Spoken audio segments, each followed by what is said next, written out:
नमस्कार। मैं doctor Vijendra Singh, assistant professor Sanskrit. Sanskrit साहित्य का आलोचनात्मक विश्लेषण इस पाठ्य विषय के अंतर्गत आज हम महाभारत कालीन समाज व संस्कृति इस विषय पर परिचर्चा कर रहे हैं। प्रिय शिक्षार्थियों, महाभारत कालीन समाज जब इस विषय पर हम चिंतन करते हैं, विचार करते हैं, तो हमारे सामने एक महाभारत कालीन समाज का एक आदर्श हमारे सामने प्रस्तुत होता है। महाभारत कालीन समाज एक आदर्श समाज का प्रतिमान प्रदर्शित करता है। तत्कालीन समाज में परिवार के सदस्यों का, माता पिता, भाई बहन व भाइयों का आपसी व्यवहार क्या रहा, यह निर्देशित करता है। परिवार से ही समाज का निर्माण होता है। तत्कालीन समाज में नारी का स्थान गरिमामय एवं आज की अपेक्षा अधिक उदार था। गुरु एवं शिष्य का संबंध मधुर था एवं गुरु व माता पिता की आज्ञा को सर्वोपरि माना जाता था। समाज में परस्पर व्यवहार उच्च श्रेणी का था। तत्कालीन समाज के प्रतिदर्श को निम्न कुछ तथ्यों के आधार पर हम समझ सकते हैं। परिवार में जो श्रेष्ठ व्यक्ति था उसका आचरण कैसा रहना चाहिए या कैसा होता है, यह वहाँ महाभारत में हमें दृष्टिगोचर होता है। परिवार के श्रेष्ठ जन अथवा वृद्ध लोग जैसा आचरण करते हैं वैसा आचरण अन्य परिवार के सदस्य करते हैं। अतः परिवार के श्रेष्ठ जनों का आचरण शास्त्रानुकूल होना चाहिए। वहाँ महाभारत के भीष्म पर्व में कहा है, यद यदाचरति श्रेष्ठस् तत्तद देवेतरो जनः स यत् प्रमाणम कुरुते लोकस्तदनुवर्तते। अर्थात जैसा जैसा आचरण श्रेष्ठ जन, जो हमारे श्रेष्ठ हैं, वो लोग जैसा आचरण करते हैं वैसा ही जो उससे अतिरिक्त जो लोग हैं वो वैसा ही आचरण करते हैं। उनका जो आचरण है वो इस लोक के लिए, हम सभी के लिए एक प्रमाण के रूप में रहता है। इसके अतिरिक्त जब समाज का एक अभिन्न अंग, जब महाभारत में हम देखते हैं तो माता पिता की स्थिति उस समय क्या थी, क्योंकि जब समाज की बात होती है तो समाज का जो निर्माण है वो परिवार से होता है और परिवार में जो श्रेष्ठ जन हैं, माता पिता हैं आदि परिवार के अंतर्गत आते हैं और परिवारों के मिलने से ही समाज के रूप में उसी की परिणति होती है। अतएव माता पिता की स्थिति का भी चिंतन हमें करना होगा। महाभारत में आदि पर्व में माता पिता की स्थिति के विषय में वहाँ कहा है, गुरुणां चैव सर्वेषां माता परम एको गुरु। माता को वहाँ परम गुरु की उपाधि से के रूप में अंगीकृत किया है। और अन्य भी वहाँ कहा है कि नास्ति मातृ समो गुरु, कि माता के समान कोई दूसरा गुरु नहीं हो सकता है। पिता के लिए भी महाभारत में उक्ति आती है, शांति पर्व में ही महाभारत में लिखा हुआ है कि पिता परमम दैवतम मानवानां मातुर विशिष्टम पितरम वदन्ति। तो इस तरह से माता और पिता की स्थिति उस समय के समाज में अति महत्वपूर्ण थी। यद्यपि माता और पिता की स्थिति तो सार्वकालिक है, वो आज भी उसकी उपयोगिता, उसकी महत्ता उसका उतनी ही है, वो शाश्वत है। लेकिन पुनरपि हम महाभारत कालीन विषय पर चर्चा कर रहे हैं, इसलिए उस समय, महाभारत के समय माता पिता की, परिवार की, समाज की स्थिति क्या थी, ये विचारणीय विषय पर हम चर्चा कर रहे हैं। जब माता पिता की बात आती है तो फिर चर्चा होती है कि पुत्र का अर्थ यहाँ केवल पुत्र के रूप में नहीं, पुत्री और पुत्र अर्थात संतान के रूप में पुत्र का शब्द का प्रयोग वहाँ मिलता है। इसलिए वहाँ संतान के लिए जब हम चर्चा करते हैं, जब विचार करते हैं, चिंतन करते हैं, तो महाभारत के उद्योग पर्व में संतान का जो धर्म बताया गया है, जिसमें कहा गया है कि संतान का यह परम धर्म है कि वे माता पिता का पालन पोषण करें एवं उन्हें संतुष्ट रखें। यद्यपि बचपन में, बाल्यकाल में तो माता पिता पालन करते हैं, लेकिन उसके बाद संतान का यह दायित्व रहता है, उसका यह कर्तव्य होता है कि वो माता पिता का पालन करें, अर्थात उनकी आज्ञाओं का पालन करें, उनकी जो इच्छाएं हैं, उनकी जो आवश्यकताएं हैं, उनका ध्यान हमें रखना चाहिए। वहाँ महाभारत के उद्योग पर्व में कहा गया है कि एतद धर्म फलम पुत्र नराणाम धर्म निश्चय यत् तुष्यन्ति अस्य पितरो माता चाप्येक दर्शिनी। वहाँ कहा गया एतत् धर्म फलम पुत्र, कि यह जो हे पुत्र यह धर्म का फल है। नराणाम धर्म निश्चय, कि धर्म के निश्चय में लोग जनों का यह निश्चित ही एक धर्म का फल है कि माता और पिता की तुष्टि करनी चाहिए, उनका लालन करना चाहिए, उनकी आवश्यकताओं का हमें ध्यान रखना चाहिए। तो इस तरह से महाभारत में माता पिता के लिए कहा गया है। उसके बाद जो विषय अत्यधिक विचारणीय है और जो अर्वाचीन भी है, उसके लिए आप ऐसे कह सकते हैं कि वो आनुषंगिक भी है, क्योंकि इस समय इस विषय पर अत्यधिक जो एजुकेशन है, जो हमारा शिक्षा जगत है उसमें और समाज में भी ये बहुत ही अर्वाचीन और विचारणीय विषय है। वह विषय है कि महाभारत कालीन जो समाज था उसमें नारी की स्थिति क्या थी। तो जब हम इस विषय पर विचार करते हैं तो महाभारत कालीन नारी का स्वरूप आज की अपेक्षा अधिक उदार था। महाभारत की नारी में दायित्व बोध व अधिकार अनुकूलन की क्षमता विद्यमान थी। जैसा कि हमें उदाहरण वहाँ मिलता है कि द्रौपदी का राजकोष का दायित्व संभालना, गांधारी का मंत्रणा सभा में साहचर्य, इसी बात के द्योतक हैं। महाभारत में पुत्र व पुत्री में कोई विशेष अंतर नहीं माना गया है।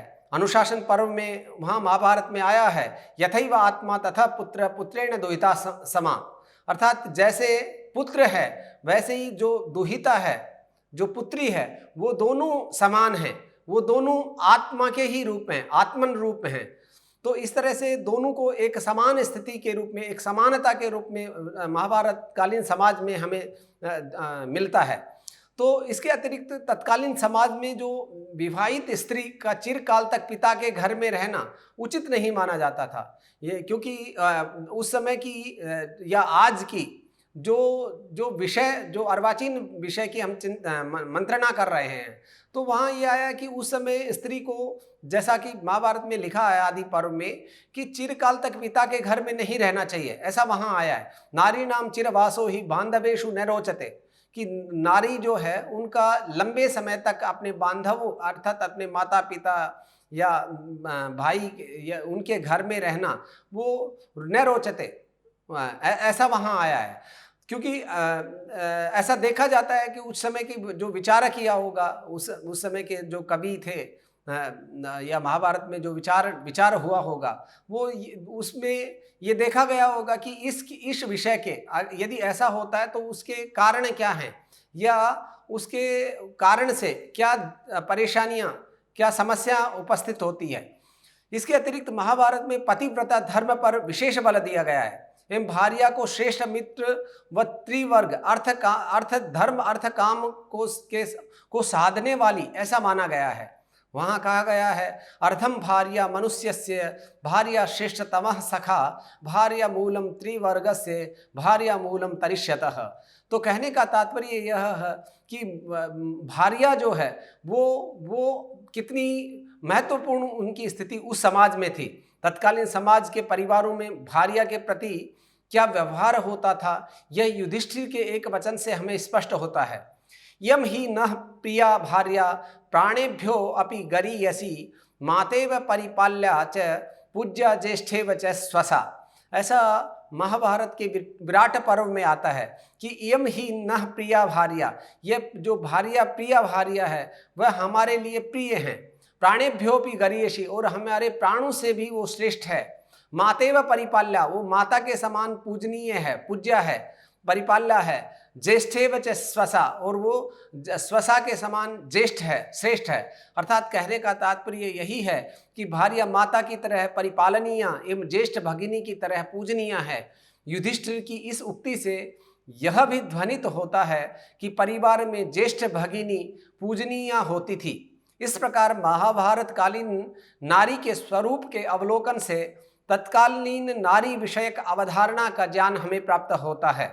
अब जब समाज के विषय में हमने जब चिंतन किया, तो आज का जो हमारा विषय है, जिस पर हम चर्चा कर रहे हैं कि महाभारत कालीन समाज एवं संस्कृति, यद्यपि समाज के और भी अभिन्न अंग हैं और संस्कृति भी समाज का ही एक अभिन्न अंग है, तो जब हम समाज और संस्कृति की बात करते हैं तो दोनों एक दूसरे के पर्याय हैं।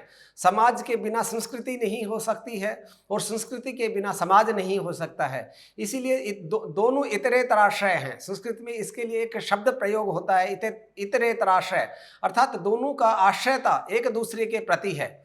तो जब महाभारत कालीन विषय की संस्कृति, इस विषय की हम चर्चा करते हैं, इस पर विचार करते हैं, तो हमें उस समय के जो सांस्कृतिक वैशिष्ट्य था उसके विषय में हमें चिंतन करना होगा। और हमारी संस्कृति की जब चर्चा होती है, जब उस पर विचार होता है, चिंतन होता है, तो उसमें पुरुषार्थ चतुष्टय वो हमारे एक अभिन्न अंग रहा है हमारी संस्कृति का। हमारी संस्कृति का, हमारे समाज का एक ध्येय रहा है कि व्यक्ति का उद्देश्य क्या है, मनुष्य जीवन का उद्देश्य क्या है, ध्येय क्या है, लक्ष्य क्या है। जब लक्ष्य की बात करते हैं तो पुरुषार्थ चतुष्टय इस शब्द की पर जब हम विचार करते हैं तो धर्म अर्थ काम मोक्ष ये आता है। लेकिन इसमें भी विशेष बात जो विचारणीय है वह यह है कि धर्म अर्थ काम मोक्ष ये भिन्न भिन्न नहीं है, अलग अलग नहीं है, ये एक समुच्चय है, एक समूह है। तो जब विचार करते हैं तो एक समुच्चय के रूप में, एक समूह के रूप में हमें इस पर विचार करना होगा। धर्म प्रथम वहाँ धर्म कहा है, फिर अर्थ कहा है, फिर काम कहा है, फिर मोक्ष कहा है। यद्यपि मनुष्य जीवन का हमारी परंपरा में, हमारी वैदिक संस्कृति में जो लक्ष्य है वो तो मोक्ष लक्ष्य है, लेकिन वो मोक्ष की प्राप्ति के लिए भी पहले धर्म और धर्म पूर्वक अर्थ का उपार्जन एक दूसरे पर आश्रित हैं कि अर्थ कैसे आना चाहिए, तो वो धर्म पूर्वक आना चाहिए। और ऐसे ही धर्म अर्थ काम, और जो काम का अर्थ यहाँ है इच्छा, जो ऐष्णा है, जो इच्छा है वो कैसी होनी चाहिए, वो धर्म और अर्थ पूर्वक ऐष्णा होनी चाहिए। और धर्म अर्थ और काम पूर्वक, इच्छा पूर्वक फिर हमें जो हमारा ध्येय है, जो हमारा लक्ष्य है, जो अभिष्ट विषय है वो है मोक्ष, उसकी प्राप्ति हमें करना है। ऐसा हमारी संस्कृति में, परंपरा में कहा गया है। लेकिन यहाँ एक और विचारणीय विषय यह है कि आज के इस परिप्रेक्ष्य में जब हम चिंतन करते हैं तो वहाँ देखा जाता है कि धर्म के विषय में एक विशेष अर्थ में आजकल धर्म को रूढ़ विषय के रूप में उसका चिंतन होने लगा है। यद्यपि जो हमारी परंपरा में है वो धर्म का अर्थ वहाँ करणीय विषय है, धर्म का अर्थ कर्तव्य, धर्म का अर्थ जो धृति क्षमा दमो स्तेय शौचम इंद्रिय निग्रह धीर विद्या सत्यम क्रोधो दशकम धर्म लक्षणम ऐसे कहा है। तो जो हमें सत्य का पालन करना चाहिए, हमें माता पिता की आज्ञा का पालन करना चाहिए, हमें अहिंसा का पालन करना चाहिए, हमें ब्रह्मचर्य अपरिग्रह आदि नियमों का पालन करना चाहिए। तो इन कर्तव्यों का जो बोध था, इन कर्तव्यों की जो अनुपालना थी वो ही धर्म था।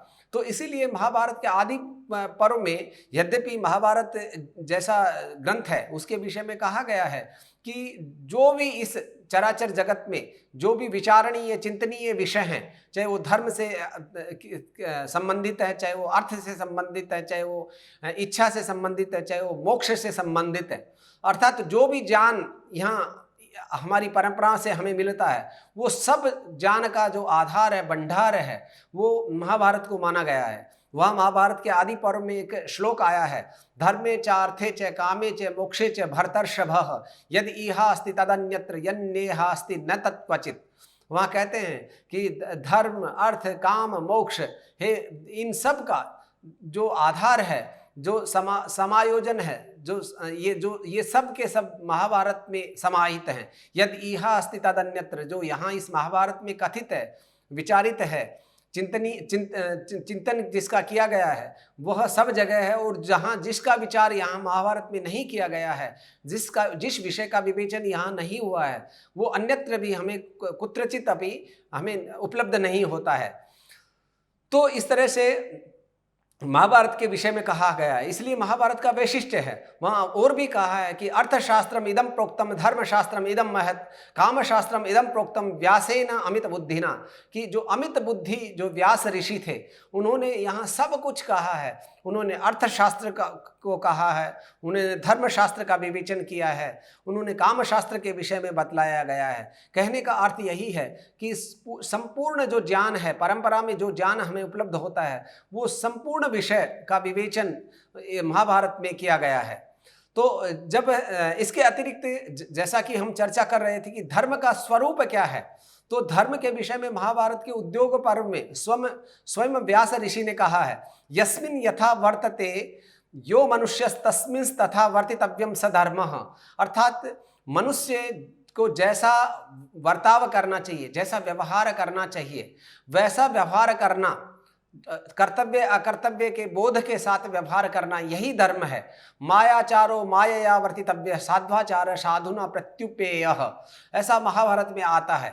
तो इसी कारण से जो धर्म का स्वरूप है ये अत्यधिक विवेचनीय, विचारणीय और हमारे द्वारा चिंतनीय है विषय है। तो इसको हमें अपने बुद्धि में, अपने विवेक में सर्वदा रखना चाहिए कि धर्म का अर्थ हमारी परंपरा में क्या है। और इसी तरह से यहाँ भी आज का जो विवेच्य विषय है, इसमें भी आपको ये समझना है, ये सोचना है कि धर्म का अर्थ क्या है। तो जो हमने अभी विचार किया, यही इसी धर्म शब्द से इसी विषय को आपको लेना है। तो महाभारत के शांति पर्व में धर्म की श्रेष्ठता के विषय में वहाँ कहते हैं कि धर्मो राजन गुणः श्रेष्ठो मध्यमो ही अर्थ उच्यते कामो यवीयान इति च प्रवदन्ति मनीषिणः। वहाँ कहते हैं कि हे राजन, धर्म जो है वो श्रेष्ठ है, गुणों में जो है धर्म श्रेष्ठ है, अर्थ जो है वो मध्यम है, काम जो है वो यवीयान है, अर्थात वो अधम है। ऐसा मनीषी लोग, जिन लोगों ने इस विषय पर चिंतन किया है, ऐसे लोग इस विषय पर उन्होंने ऐसा कहा है। तो इसके अतिरिक्त धर्म की नित्यता के विषय में भी वहाँ कहा गया है। जब महाभारत में स्वर्गारोहण जो पर्व है, तो वहाँ धर्म की नित्यता के विषय में वहाँ आता है कि न जातु कामान न भयान न लोभात धर्मम त्यजेत जीवितस्यापि हेतोः धर्मो नित्यः सुख दुःखेतु अनित्ये जीवो नित्यो हेतुरस्यतु अनित्यः। वहाँ कहते हैं न जातु कामान न भयान लोभात धर्मम त्यजेत जीवितस्यापि हेतोः। किसी भी कारण से, किसी इच्छा के कारण से, किसी भय के कारण से, किसी लोभ के कारण से हमें धर्म का त्याग नहीं करना चाहिए। अर्थात धर्म हमेशा हमारे लिए सर्वदा अनुपालनीय है, उसकी पालना अनुपालना हमें सर्वदा करना है।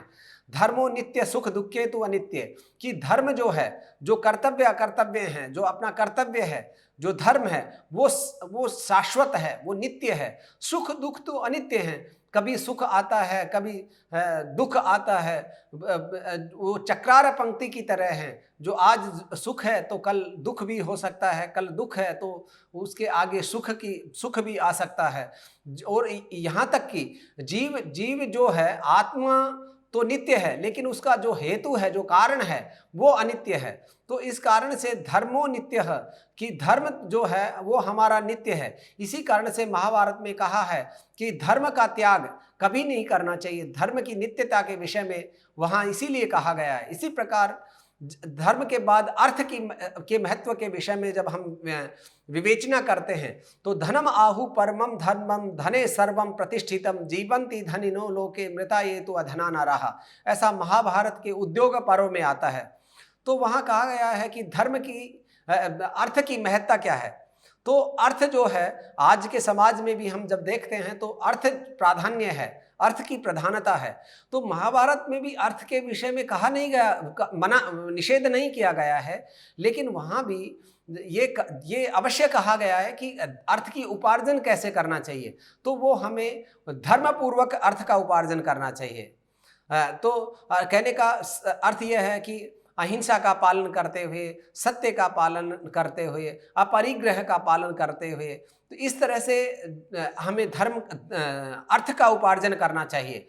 तो महत्ता तो है, धर्म की उपयोगिता है, महत्ता है, लेकिन उसका उपार्जन का एक मार्ग है जिसका हमें सबको अनुसरण करना चाहिए, अनुकरण करना चाहिए। इसीलिए महाभारत में जो अर्थ है, अर्थ को तो वहाँ कहा है कि हमें धन जो है वो अत्यधिक उपयोगी विषय है। इसीलिए कहा है धनम आहु परमम धर्मम धने सर्वम प्रतिष्ठितम जीवंती धनिनो लोके मृता ये तो अधना न रहा, कि धन जो है वो परम धर्म है, धन में ही सब कुछ प्रतिष्ठित है। जो लोक में जो लोग हैं वो जीवित हैं। ऐसा लोक को ज्ञात तभी होता है जब उनके पास अर्थ का अर्थ होता है। जिनके पास अर्थ नहीं है, अर्थात जो जो निर्धन लोग हैं, वो तो एक प्रकार से उनको यहाँ उपमा दी गई है कि वो अधम वो नर जो हैं, वो मनुष्य जो हैं, वो ऐसे हैं जैसे मृत व्यक्ति है। तो कहने का तात्पर्य यह है कि धन का उपार्जन भी हमें करना चाहिए, पूरे पूरे प्रयास से पूरे प्रयास से हमें धन का उपार्जन करना चाहिए। लेकिन कैसे करना चाहिए? वो धर्म पूर्वक प्रयास करना चाहिए। इसी तरह से महाभारत के शांति पर्व में भी आया है, प्राण यात्रापि लोकस्य विना ही अर्थम न सिद्ध्यति। कहते हैं कि जो प्राण यात्रा है, जो अंतिम यात्रा है व्यक्ति की इस लोक की, वो भी बिना अर्थ के, बिना धन के वो भी सिद्ध नहीं होती है, अर्थात उसमें भी धन की आवश्यकता होती है। तो इस प्रकार धर्म पूर्वक हमें अर्थ की आवश्यकता, अर्थ का उपार्जन करना चाहिए। इसी तरह से अर्थ के बाद जब हम कर्म के विषय में जब हम विचार करते हैं, ये क्योंकि महाभारत के अंतर्गत ही श्रीमद् भगवद गीता जो विषय है वो भी महाभारत में ही अंतर्निहित है। और महाभारत का जो अगर हम ये कहें कि उसका विवेच्य विषय, कि उसका श्रेष्ठ विषय क्या है या सबसे अधिक वहाँ किस बात पर अत्यधिक बल दिया गया है, तो जब वहाँ जो बल दिया गया है वो है कर्म सिद्धांत पर, कि कर्म ही श्रेष्ठ है। तो जैसे कि वहाँ महाभारत के अनुशासन पर्व में आता है, यथा बीजम विना क्षेत्रम उपतम भवति निष्फलम तथा पुरुषकारेण विना दैवम न सिद्ध्यति। तो कहते हैं कि जिस प्रकार क्षेत्र जो है, क्षेत्र के बिना बीज जो है वो उग नहीं सकता है, वो पल्लवित पुष्पित नहीं हो सकता है, वो निष्फल हो जाएगा, उसको क्षेत्र की आवश्यकता होती है। उसी प्रकार पुरुषकारेण विना दैवम न सिद्ध्यति, उसी प्रकार बिना परिश्रम के, बिना कर्म के, बिना मेहनत के जो भाग्य है वो भी कभी सिद्ध नहीं होता है। हमारे जो कार्य हैं वो कभी भी परिणति को प्राप्त नहीं होते हैं।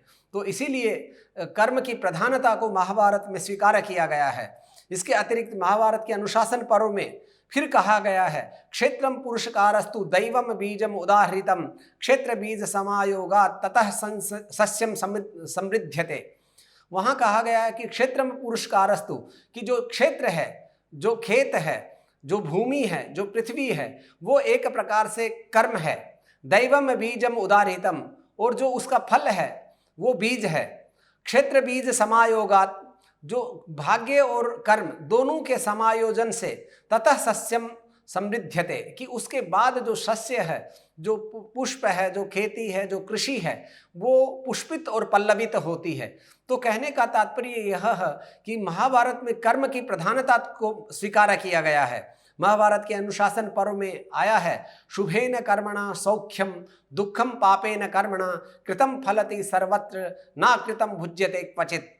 वहाँ कहते हैं कि शुभेन कर्मणा सौख्यम, कि जो सुख है वो शुभ कर्म से हमें प्राप्त होता है। जब हम अशुभ कर्मों की पालना करते हैं तो हमें सुख प्राप्त होता है।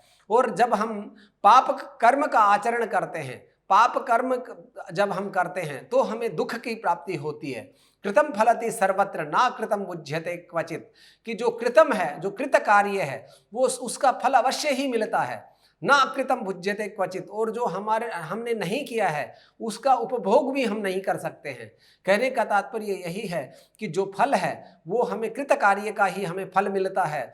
और वहाँ जैसे कि परंपरा में भी कहा है कि अवश्यमेव भोक्तव्यम कृत कर्म फलाफलम, कि जो कृत कर्म है उसका फल और अफल जो भी है वो हमें अवश्य ही भोगना पड़ता है।